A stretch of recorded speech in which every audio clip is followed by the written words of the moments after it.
Hello everyone.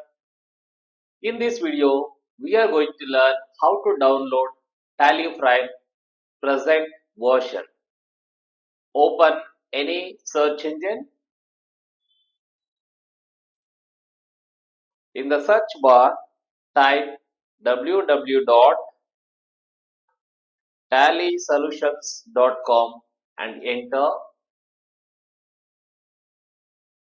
Click on download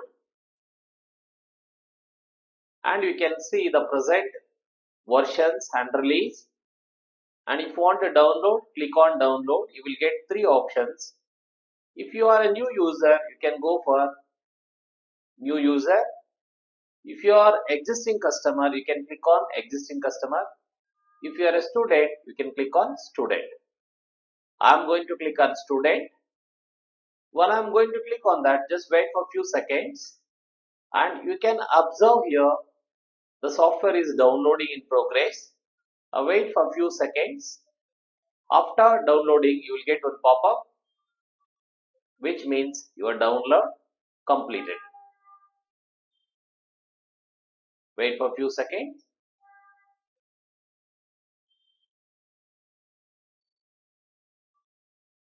Yes, now it's downloaded.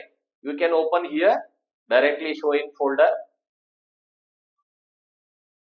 or close it, open this PC and you can click on download and you will get set up.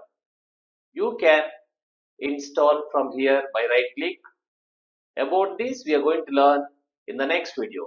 If you like this video, please subscribe and like. Thank you.